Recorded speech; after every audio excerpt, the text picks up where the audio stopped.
Hello friends, कैसे हैं आप सब। तो डियर, आज का जो क्लास है ये हम लोगों का इंग्लिश का प्रैक्टिस सेट है। जैसे कि आपका जेटेट में जो हमारा इंग्लिश का जो सिलेबस है, देखिए हम लोग का सिलेबस तो चेंज होगा ये पता है। पुराना जो प्रीवियस हमारा जो सिलेबस था उसी के अकॉर्डिंग यहाँ पे हम लोग इंग्लिश का प्रैक्टिस सेट करने वाले हैं। तो हम लोग चलिए स्टार्ट करते हैं आज का क्लास। तो आपको जैसे पता है कि हिंदी में 15 मार्क्स का रहता है और इंग्लिश 15 मार्क्स का होता है, और टोटल हम लोगों का यहाँ से हिंदी इंग्लिश से 30 मार्क्स का आता है। ठीक है, तो इसी 15 मार्क्स का हम लोग यहाँ तैयारी करेंगे। पहला देखिए, और क्या बोल रहा है कि pick out the most effective word from the given words to fill in the blanks to make the sentence meaningfully complete. हमें जो है फिलिंग द ब्लैंक्स करना है इसमें और एक कंप्लीट सेंस लाना है। तो पहला क्वेश्चन बोल रहा है, they have decided to meet the prime minister in order to have their here. क्या सुन के वो डिसाइड किया कि प्राइम मिनिस्टर से उन्हें मिलना है। Agony, apathy, woes and suffering. तो ऑब्वियसली हमें तो ऑप्शन से ही पता चल जा रहा कि उसके सफरिंग्स के बारे में सुन के जो है वो उससे मिलना चाहता है। ठीक है, तो आंसर क्या हो जाएगा, आंसर डी हो जाएगा। नेक्स्ट है, after recent mild paralytic attack his movement are dash restricted otherwise is still very active. और बहुत एक्टिव था, लेकिन जब उसे पैरालिसिस हुआ, पैरालिसिस अटैक आया, उसके बाद उसकी मूवमेंट जो है ना आर डैश रेस्ट्रिक्टेड। क्या वो इंटायरली रेस्ट्रिक्टेड हो गया, या नो वेयर, या नॉट, या स्लाइटली। तो इसका आंसर क्या होगा। तो देखिए इसका आंसर क्या हो जाएगा, his movements are dash restricted. तो पूरी इंटायरली नहीं, हम लोग कह सकते हैं कि अटैक के बाद उसका स्लाइटली रेस्ट्रिक्टेड हो गया है। ठीक है, स्लाइटली मतलब जो है अब वो मूवमेंट कर सकता है। तो आंसर क्या हो जाएगा, आंसर डी हो जाएगा। अदरवाइज वो क्या था, बहुत ही एक्टिव था। अब देखिए 18 से 19 में क्या बोल रहा हूँ यहाँ पे, in the following questions filling the blanks with most appropriate auxiliary verbs आपको लगाना है। पहला, my sister was in the bathroom when she टैज द कॉल बेल। ठीक है, जब मेरी सिस्टर बाथरूम में थी जब फ़ोन आया, तो क्या होगा, सी wrong, she have rung, she rings, am ringing. Am ringing तो होगा नहीं, क्या होगा, रैंक हो जाएगा। ये क्या बता रहा है कि पास्ट में जिस समय वो बाथरूम में थी तब कॉल आया था। आंसर ए हो जाएगा। ठीक है, रैंक हो जाएगा। नेक्स्ट है, C dash a better job next month, will get, have, got, get. इसमें क्या होना चाहिए, तो ओब्वियसली नेक्स्ट मंथ में उसको जॉब मिलेगा। तो क्या होगा, तो पता है ना जब फ्यूचर में हम लोग बोलते हैं तो आई विल गेट बोलते हैं। ठीक है, तो आंसर क्या हो जाएगा, she will get a better job next month. ठीक है, अगर हम लोग मतलब कि फ्यूचर की बात करते हैं तो यहाँ पे अलग क्या लग जाता है, विल लग जाता है। तो आंसर क्या हो जाएगा आपका, she will get a better job next month. अब यहाँ पे है आपका इडियम एंड फ्रेजेस दिया हुआ है। इडियम एंड फ्रेजेस जो है इस अच्छा है, यहाँ से जो है आपका अगर आप थोड़ा प्रैक्टिस करते हैं ना तो आपका यहाँ से मार्क्स अच्छा उठ जाएगा। और इडियम एंड फ्रेजेस जो है आपको एग्ज़ाम में देखने को मिलता है। जेटेट के साथ साथ अगर आप बिहार स्टेट बीपीएससी की तैयारी कर रहे हैं तो यहाँ से बहुत अच्छा खासा क्वेश्चन आपका बनता है इडियम एंड फ्रेजेस से। पहला क्वेश्चन है आपका, टू ब्रिंग इनटू प्ले। पहला ऑप्शन है, to be effective, to deal superficially, to make somebody excited, and to give an opportunities for the exercise. इसका आंसर क्या होना चाहिए। ठीक, देखिए to bring in to play, अब उसको जो है प्ले के मतलब कि खेल के मोड में ले आया। ठीक है, यानी to bring in to play ये तो इडियम से, इसका अगर हम लोग मतलब देखें तो हम लोग कह सकते हैं ना कि टू मेक समबडी एक्साइटेड, यानी किसी को जो एक्साइटेड कर देना, तो इसको हम लोग कह सकते हैं to bring in to play. ठीक है, तो आंसर क्या हो जाएगा, आंसर सी हो जाएगा। नेक्स्ट है, टू फाइट साई ऑफ। पहला ऑप्शन है, to get moved by someone, to cause something to be strange, to dislike one from a feeling of mistress, to ignore something unwillingly. तो देखिए इसका answer क्या होना चाहिए, तो टू फाइट साई ऑफ, यानी किसी को हम लोग क्या करते हैं, to fight sight of, shy of मतलब टू इग्नोर समथिंग अनविलिंगली। तो आंसर क्या हो जाएगा, किसी को अगर हम लोग नहीं चाहते हुए भी अगर इग्नोर करते हैं तो उसको हम लोग कहते हैं टू फाइट साई ऑफ। अब देखिए, group of words use regularly on certain occasion are. यहाँ पे आपका सिर्फ क्या दिया हुआ है, ईडियम्स दिया हुआ है पूरा। हमको लग रहा है कंप्लीट क्वेश्चन नहीं दिया हुआ है यहाँ पे। फिर से क्वेश्चन एक बार देखते हैं, क्वेश्चन क्या बोल रहा है कि ग्रुप ऑफ वर्ड्स क्या है, use regularly on certain occasion are called. सिर्फ यहाँ पे क्या बता रहा है, ईडियम्स बता रहा है। अच्छा, पहला हम देख लेते हैं सेंटेंस। फर्स्ट ऑप्शन मान लीजिए सेंटेंस है, ठीक है। दूसरा ऑप्शन मान लीजिए फ्रेज है, और तीसरा ऑप्शन जो है ये आपका ईडियम से, चौथा ऑप्शन जो है ये आपका फार्मूलाज है, ठीक है, फार्मूलाज, ये चौथा ऑप्शन है। इसमें से क्या क्या होना चाहिए? Group of words use regularly on certain occasion. Certain occasion में आप कौन सा मतलब ग्रुप ऑफ वर्ड्स यूज़ कर सकते हैं? सेंटेंस यूज़ कर सकते हैं, फ्रेज कर सकते हैं, या इडियम्स या फ्रेजेस। तो देखिए इसका आंसर क्या हो सकता है? इसका आंसर क्या हो जाएगा आपका? बी हो जाएगा, फ्रेज हो जाएगा, ठीक है, याद रखिएगा, फ्रेज हो जाएगा। ग्रुप ऑफ वर्ड जो कि हम लोग सर्टेन ऑकेजनली यूज़ करते हैं उसको हम लोग क्या कहते हैं? फ्रेज कहते हैं, ठीक है। तो इसके बारे में भी जो है हम लोग डिटेल जब टॉपिक करेंगे तब इसके बारे में डिटेल पढ़ाई करेंगे। तो फ्रेज, PHRAS से फ्रेज हो जाएगा, ऑप्शन बी हो जाएगा। नेक्स्ट क्वेश्चन है आपका कि aural oral approach means teaching a language by giving opportunities to the student to. अब देखिए ये है इंग्लिश पैडालॉजी का क्वेश्चन। अब इंग्लिश पैडालॉजी अगर आप पढ़े होंगे तभी आप इस क्वेश्चन को बना सकते हैं, तो इंग्लिश पैडालॉजी जरूर कीजिएगा। यूरल ओरल मतलब क्या होता है? मतलब सुनना और बोलना, इसको हम लोग यूरल ओरल अप्रोच कहते हैं। हमारा आंसर क्या हो जाएगा? हियर एंड स्पीक हो जाएगा, ठीक है, यूरल ओरल अप्रोच। नेक्स्ट है आपका structural approach is also known as. अब देखिए स्ट्रक्चरल अप्रोच को क्या कहते हैं हम लोग? यूरल ओरल अप्रोच कहते हैं, या आपका यूरल अप्रोच कहते हैं, या आपका ओरल अप्रोच कहते हैं, या लिंग्विस्टिक अप्रोच कहते हैं। तो देखिए ये जो यूरल ओरल अप्रोच जो होता है ना, यानी पहले सुनना फिर बोलना, इसी को हम लोग स्ट्रक्चरल अप्रोच कहते हैं। क्या कहते हैं? स्ट्रक्चरल अप्रोच कहते हैं, ठीक है।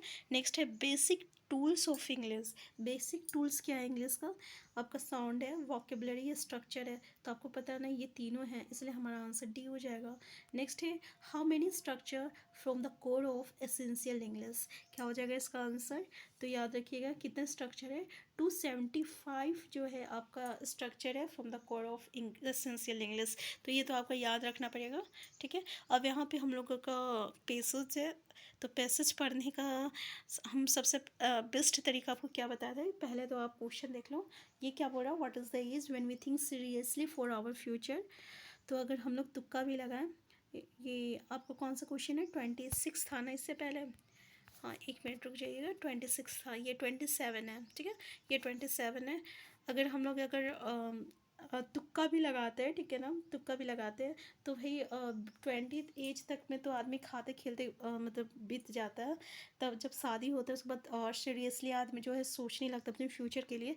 तो ये तो आंसर बी हो जाएगा, 30s हो जाएगा। लेकिन हम लोग पैसेज को ज़रूर पढ़ेंगे, ठीक है ना। तो ये तो हम तुक्का लगाए अपने अकॉर्डिंग। नेक्स्ट है आपका which of the following is most nearly the same in meaning as a phrase pulling down as it has been in the passage. अब जब हम लोग पैसेज में पढ़ेंगे तब देखेंगे पुलिंग डाउन मतलब क्या होता है, ठीक है। नेक्स्ट है author, the author seems to believe in which of the following. पहला है everybody needs a professional counsellor in the mid of their career life, और दूसरा है many people are bored by their own job in their mid life. तो इसका answer क्या हो सकता है? तो ऐसा नहीं है कि हर किसी को प्रोफेशनल काउंसलर की ज़रूरत है। हम लोग ये भी कह सकते हैं कि हर किसी को प्रोफेशनल काउंसलर की ज़रूरत नहीं होती है। और लेकिन हाँ ये ज़रूरी है कि बहुत सारे लोग जो हैं अपनी जॉब से जो है परेशान हो जाते हैं, बोर हो जाते हैं एक बीच एक लाइफ में आके, मिड लाइफ में आके। तो हमारा ऑप्शन 2 सही हो सकता है, ठीक है। लेकिन हम आगे जो है ऑप्शन पैसेज को ज़रूर पढ़ेंगे। नेक्स्ट क्वेश्चन बोल रहा हूँ why people tend to re-evaluate their goals in early 50s। Because देखिए रीएवल्यूएट क्यों करता है अपने गोल्स को, अपने एम को? क्योंकि they realise that life is limited, they realise that they are no happy, they are bored with their present work, या नन ऑफ देयर वर्क। तो इसका ऑप्शन क्या हो सकता है? अगर हम देखें तो ऐसा नहीं कि वो बोर हो मतलब कि बोर हो जाते हैं अपने प्रेजेंट वर्क से इसलिए रीएवल्यूएट करते हैं, या वो खुश नहीं रहते हैं। तो हम ये कह सकते हैं क्योंकि उस समय ये रियलाइज़ होने लगता है कि उसकी लाइफ जो है लिमिटेड है, ठीक है। तो ये हमारा अगर हम क्वेश्चन पढ़ने के बाद आंसर भी ऐसे करें तो हमारा ये तो आंसर हो जाएगा, इसमें ये बी हो जाएगा, ठीक है। और इसमें क्या हो जाएगा? इसमें 28 वाला छोड़िए, यहाँ पे 30s हो जाएगा। अब हम लोग एक बार पैसेज को पढ़ते हैं। देखिए पैसेज क्या बोल रहा है? The drive to establish ourselves and make our mark in the world is most urgent in our 20s and 30s and into our 40s, but our mid 40s और early 50s people typically re-evaluate their goals. अब इसका answer तो पता चल गया, yearly 50s यानी 50s, because they often come to the radical realization that life is limited. अब इन लोगों को यहाँ पता चल गया कि नहीं, अब लाइफ लिमिटेड है, तो 50s के अराउंड जो है हमें रीएवल्यूएट करना चाहिए। ठीक है, तो पहला ऑप्शन हमारा मिल गया, फर्स्ट क्वेश्चन का आंसर मिल गया। यहाँ पे आप देख सकते हैं ये आंसर हम लोगों को मिल गया, because they realise that their life is limited. तो आंसर ये जो हो जाएगा 30 का आंसर ए। अब आगे पढ़ते हैं यहाँ पे, by mid life with this acknowledgement of mortality comes a reconsideration of what really matters. By midlife, there are many corporate executives and lawyers pulling down seven-figure salaries who wish instead they were doing social work or running a restaurant। यहाँ पे आप देख सकते हैं कि mid life में आते आते जो आपका कॉर्पोरेट एग्जीक्यूटिव से या लॉयर से pulling down 7 figure salaries, pulling down मतलब रिसीविंग, यहाँ पे उन लोगों को रिसीव मतलब मिलने लगता है, तो ऑब्वियसली पुलिंग डाउन क्या हो जाएगा, रिसीविंग हो जाएगा इसका फ्रेज। ठीक है, अब हमारा ऑप्शन में रिसीविंग था आई थिंक, ये आप देख सकते हैं रिसीविंग, हम लोग देखे थे रिसीविंग था, आप देख सकते हैं पुलिंग डाउन मतलब इस एज में मिड लाइफ में आके उन्हें अच्छा खासा सैलरी मिलने लगती है। तो हमारा आंसर क्या हो जाएगा, आंसर बी हो जाएगा। ठीक है, रिसीविंग, तो 28 हो गया बी, और आपका 30 हो गया, आपका ए हो गया। ठीक है, अब हमने 29 करना है, 29 और 27। नेक्स्ट यहाँ से आगे देखते हैं क्या बोल रहा है।